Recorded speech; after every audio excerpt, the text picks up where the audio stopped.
The dining room hadn't changed. Same heavy chairs, same polished oak table, same soft jazz humming from the corner speaker like every holiday since I was 12. Mom had made her signature roasted squash. Dad carved the turkey with surgical precision like he was still in the O. For a moment, I almost convinced myself things were fine. Then, as he passed me the mashed potatoes, Dad looked up and smiled. "Is the $2,000 enough each month?" The fork slipped from my hand. I blinked. "What money?" A pause. Then, everything went quiet. Even the jazz seemed to fade out. Dad's smile dropped. He looked at Mom. She didn't meet his eyes. I don't understand," I said slowly, my voice barely above a whisper. "I haven't gotten anything." "Leona!" Dad's voice was sharp, but not angry yet. Not yet. She dabbed her lips with a napkin, then set it down. I thought it would be better used elsewhere." "Better used," he repeated, louder now. "You told me you'd handle the transfers." "I did," she said simply. "To who?" His voice cracked. "Because it wasn't to Iris." Mom reached for her water, but her hand trembled slightly. "Soraya's program is more expensive. She needs it more. You know how hard it is to break into fashion. It's competitive, unforgiving. And Iris is, what, just supposed to survive on scraps while our other daughter walks through Rodeo Drive? Byron," he cut her off. "No, I need to know. For how long?" She sighed. "Since August." He turned back to me. "Iris, you've had nothing? No transfers? No support at all?" I shook my head. "I asked once. Mom said there wasn't anything left after tuition." His shoulders fell. "I thought you were okay. I've been working nights, tutoring, bar shifts, skipping meals. But sure, I'm fine." Mom's chair creaked as she stood. "Don't do this here. It's Thanksgiving." Dad didn't move. He just looked at me like he was seeing me for the first time in a very long time. "I need some air," I said, standing. The hallway felt too quiet, too familiar. I stepped outside, clutching my jacket, and tried to breathe. The fall semester blurred into long nights and longer days. I stacked my schedule until there wasn't a single blank square left on my calendar. Anatomy lab in the morning, tutoring in the afternoons, bar shifts that stretched past midnight. I told myself it was temporary, just until I caught up, just until rent cleared, just until I could breathe. Most days I skipped breakfast. Lunch was whatever I could grab between buildings, usually a protein bar and black coffee. Dinner was instant ramen or day-old pastries from the cafe near campus that tossed out unsold stock at closing. My shoes had started to separate at the soles. I stapled them shut on a Friday night shift at the bar. My body finally stopped pretending. I remember the moment clearly. Tray of drinks in hand, music pulsing, someone waving for service. Then heat, then nothing. When I opened my eyes, it was sterile white above me, the slow beep of monitors, and an IV in my arm. The ER nurse asked if I had anyone to call. I said no. Later, my manager told me he'd called my parents after the ambulance came. "No answer," he said. "Left messages, figured they'd show." They didn't. 2 days later, Callan, my lab partner, showed up uninvited.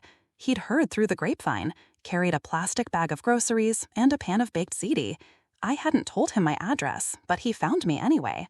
"You look like you're disappearing," he said, setting the food on the counter. I sat at the edge of my bed, legs folded, hoodie pulled tight. "I'm fine," I said. He didn't argue, just handed me a plate and sat across from me in silence. I took a bite. It was warm and real, and I had to stop myself from crying over a forkful of noodles. That night, I slept for 12 straight hours. The next morning, I checked my phone. 2 messages from Mom. The first, "Glad you're doing okay. Can you send Soraya the name of that skincare brand you liked?" The second, "Don't forget to eat." I deleted both. Later that week, I saw Soraya post a video from a brunch spot in West Hollywood. Her face lit by filtered sunlight, captioned with, "No better way to start the day. Thanks, Mom." I stared at the screen for a long time before opening my banking app.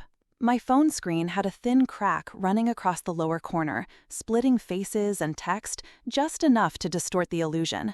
Still, I scrolled, not because I wanted to, but because I couldn't not. Soraya had just posted a carousel from a rooftop lounge in West Hollywood. There were velvet chairs, gold-rimmed cocktails, the kind of sunlight that made everything look expensive. She was in a cream silk dress, tagged Dior, hair swept up in a way that probably cost more than my entire week's groceries. The caption read, "Mom always knows exactly what I need. #brunchlife, #gifted." I locked my phone, set it face down on the floor, and leaned back against the mattress. The ceiling above my bed was flaking paint. The mini fridge hummed loudly in the corner. I hadn't bought fresh vegetables in 3 weeks. A month ago, I had emailed Mom asking if she could help cover the cost of a new anatomy atlas. Mine was falling apart, pages missing, water stained from an overturned cup during an overnight cram session. She replied the next day, "That's a luxury, Iris. You'll have to make do." The same week, Soraya posted about her new Balenciaga boots. "Thanks to my amazing mom for always supporting the dream." I could still hear her voice, sugary and effortless. I wasn't angry, not exactly, just hollowed out, like whatever part of me had once thought to explain the imbalance had finally gone still. I wasn't asking to be spoiled, I just wanted to stop rationing Tylenol. I picked up my phone again. Soraya's latest story was a short clip, her laughing, hair blowing as she leaned over a balcony with the city spread beneath her like a stage. There was jazz playing softly in the background. I watched it 3 times before muting the sound and opening the camera. The lighting in my room was too dim for anything to look good. Still, I took a picture. Cracked nails, calloused fingers, the same gray hoodie I'd worn for 4 days. No caption. I didn't post it. Instead, I pulled up my contacts and scrolled until I found her name. I hadn't called Soraya in months. Most of our exchanges were one-line texts, always initiated by me. I stared at the screen, thumb hovering, before pressing the call button. Soraya picked up on the second ring. Her voice was light, breezy, just like I remembered. "Iris, wow, you never call. Everything okay?" "Yeah," I lied. "Just wanted to check in. It's been a while." She laughed. "You miss me?" "Sure." My voice was thinner than I meant it to be. She started talking about a recent fashion shoot in Pasadena, the stylist she didn't like, the almond milk shortage at her favorite cafe. I let her go on, pretending to listen, while I counted the unopened bills on my desk. Eventually, I asked, "How do you manage it all financially? LA isn't cheap." "Oh," she said, with a shrug I could hear through the phone. "Mom handles it. She wires me $3,500 every month, sometimes more if I've got shoots or networking events." My mouth went dry. "That's great." "Yeah," she said, oblivious. "She just gets it, you know? She always says it's about investing in the dream. Anyway, how are classes?" I barely heard the rest of the conversation. I nodded and said, "Uh-huh," and "That sounds cool," in all the right places. My face felt hot.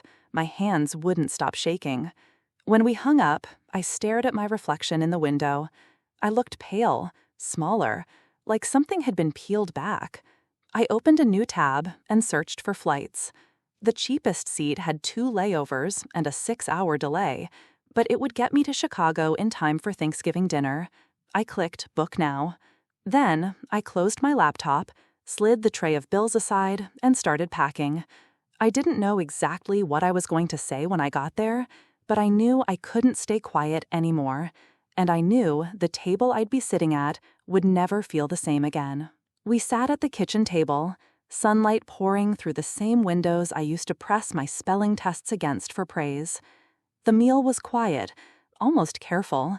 Mom had made lentil soup and chicken salad, nothing extravagant, but more than I'd had in weeks. I forced down 2 bites before setting my fork aside. Dad glanced up. "You've lost weight." I shrugged. "Are you okay?" "Define okay," I said. He frowned. "What do you usually eat? Instant noodles, discounted sandwiches, leftovers from work if I'm lucky." He paused. "Is the 2,000 not covering enough?" I looked at him. He wasn't being sarcastic. He really didn't know. There were no transfers, Dad. Not one. His fork clattered against the plate. He turned to Mom, Leona. She kept her eyes on her bowl. The silence stretched until it became unbearable. I've been sending it to Soraya, she said at last, her voice even. She needs it more. Dad's mouth opened slightly, but no words came out. She's in fashion, Byron, Mom continued.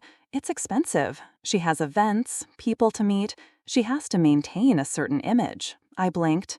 And I don't need to eat? Mom glanced at me like she was startled to hear my voice. I'm not saying you don't need help, she said carefully. I just thought you're stronger. You've always managed. Soraya is more sensitive. Dad stood up slowly. You told me you'd send it. Every month for Iris. You let me believe she was fine. She always is, Mom said, louder now. Dad looked at me again, this time with something that felt heavier than shock. It looked like guilt. I pushed my chair back. I came here for answers. I didn't expect them to be so simple. Mom turned toward me, but I was already on my way down the hallway, her voice fading behind me as I reached my room and closed the door. Dad knocked that night. I didn't answer, but he opened the door anyway, slowly, like he wasn't sure if he had the right to be there. I couldn't sleep, he said. I'd just keep going over it all. I sat up, waiting. She told me she was sending it every month. I thought you were okay. I thought you were comfortable. I didn't say anything. He sat on the edge of my bed. You remember when Soraya got her car? I nodded. I got maybe next year. He exhaled through his nose like the memory hurt more now. I said we could only afford one vehicle at the time. She told me you didn't mind. I did, I said simply. He nodded slowly. I keep thinking back. This summer, you wanted to do that medical camp. She said you changed your mind, said you wanted to stay home and save money. I cried for a week when she told me we couldn't afford it. Soraya went to Italy that summer. He looked away. I should have asked more questions. She made it easy not to. He was quiet for a long time. Then she always said you were independent, that you didn't need as much, that you'd find a way. She wasn't wrong, I said. I did find a way. I just shouldn't have had to. His jaw tightened. This isn't about strength, Iris. It's about fairness. And I missed it for too long. I could hear them arguing again downstairs. Mom's voice rose, sharp. Something about loyalty. His response, lower, angrier, cut through the walls. I closed my eyes. It wasn't just about the money anymore. It hadn't been for a long time. The next morning, I found Dad in his study, glasses low on his nose, scrolling through bank statements. He didn't hear me approach. Iris, he said when he noticed me, I need you to know I didn't just believe your mother. I handed her access to what? The trust, he said. The one set up for you and Soraya, split evenly. I thought it was locked until you turned 25, but apparently she's been diverting funds to a separate account in Soraya's name only. He rubbed his temples, his voice tight. $250,000. I felt something shift inside me. Not shock exactly, just confirmation. What now? I've already called the attorney. We're starting the process to reverse the transactions. It'll take time. I nodded. That was all I could do. Later that night, their voices rose again, this time sharper, messier. You didn't even ask me, Dad shouted. That money was for both our daughters. She needs it more, Mom snapped. I did what was best for her, he said.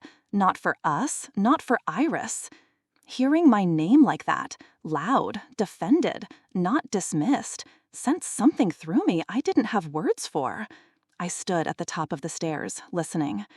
I trusted you, he said, quieter now. And you stole from our own child. I turned away before I could hear her answer. I already knew what it would sound like. Soraya called 2 days later. Her voice was tight, clipped at the edges. Mom told me I'm only getting $1,000 a month now. Is that true? Yeah, I said. Dad's handling the finances now. She exhaled sharply. I can't live on that. Rent, classes, materials. I know. There was silence, like she was waiting for me to offer a solution. I didn't. Do you really think this is fair? She asked. I think it's overdue. She hung up. That night, I caught Mom slipping money into an envelope. She didn't see me standing in the hallway, but I knew what it was for. Later, Dad did too. He didn't raise his voice. He just stood across from her in the kitchen and said, I can't do this anymore.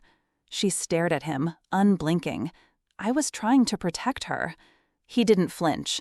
And who was protecting Iris? Iris is fine, she said. She's always been fine. He looked tired. You keep saying that like it justifies everything. I just wanted the best for Soraya. He shook his head. And what did Iris get? Mom didn't answer. The next morning, he called a lawyer. By the end of the week, he had filed for legal separation. The house felt different, quieter, like something had cracked and let in air that had never been allowed before. Mom moved through the days like she was underwater. She cooked, she folded laundry, she rearranged books that hadn't been touched in years. But she didn't talk to me, not really. I stayed for 2 more nights. The silence between rooms stretched like something no one wanted to name. And when I packed my bag and zipped the last pocket shut, she stood in the doorway, arms crossed, like she couldn't decide if she was going to say something. She didn't. Back in Philadelphia, the days felt different. I dropped 2 of my shifts. The bar let me keep weekends. I kept tutoring because I liked the quiet clarity of explaining things. The rest of the time, I studied, slept, and ate food that didn't come from a packet. My grades climbed fast, not because I suddenly got smarter, but because I could finally breathe. I bought myself a pair of new sneakers, not expensive, just intact. They felt like an upgrade I had to earn twice, once in work, once in worth. Soraya texted more often. At first, it was out of habit. Then it turned into something else. She sent pictures of outfits she'd styled for clients at the boutique. They're not designer, but I like them more, she wrote once. They actually feel like mine. I didn't know what to say, so I just said, I'm glad. One night, she called without warning. Her voice was quieter than usual. I think I finally see it now. See what? What it cost you. All of it. There was a pause long enough to feel honest.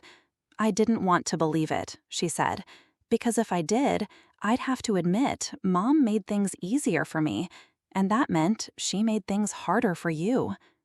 I leaned back in my chair, staring up at the ceiling. I don't need you to feel guilty, I said. Just don't pretend it was fair. I won't. That was all we said for a while. I heard the clink of glass on her end. Probably tea, not wine. Soraya never liked alcohol.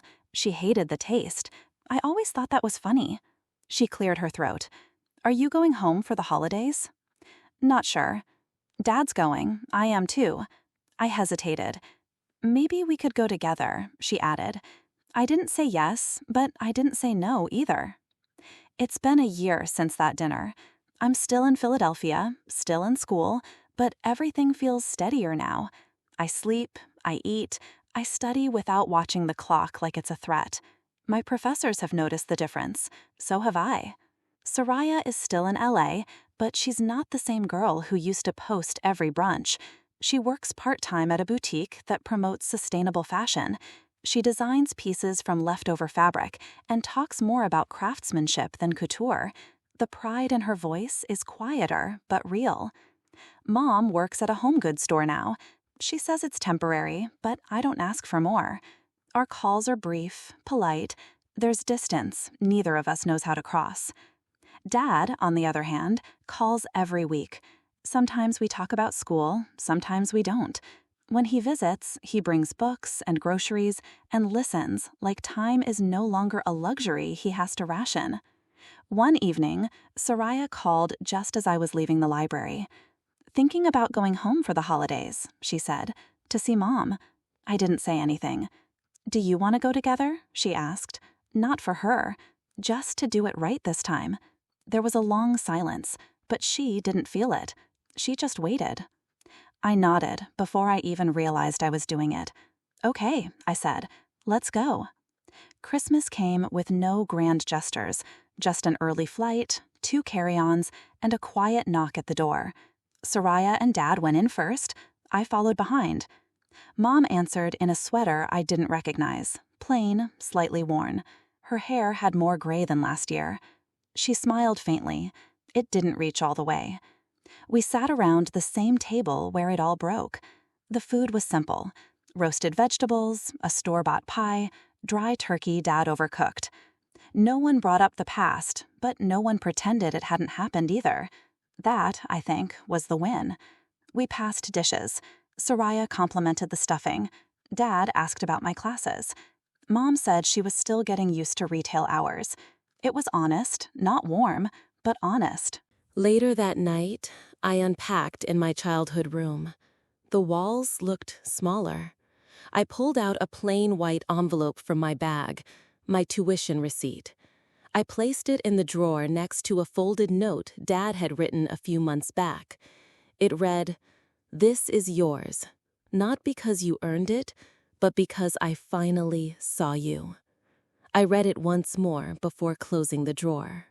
For a long time, I thought love had to be proven, that silence meant strength, and strength meant not needing anything. But I don't believe that anymore. I believe in being seen. And I believe some stories don't end with healing, they begin with it.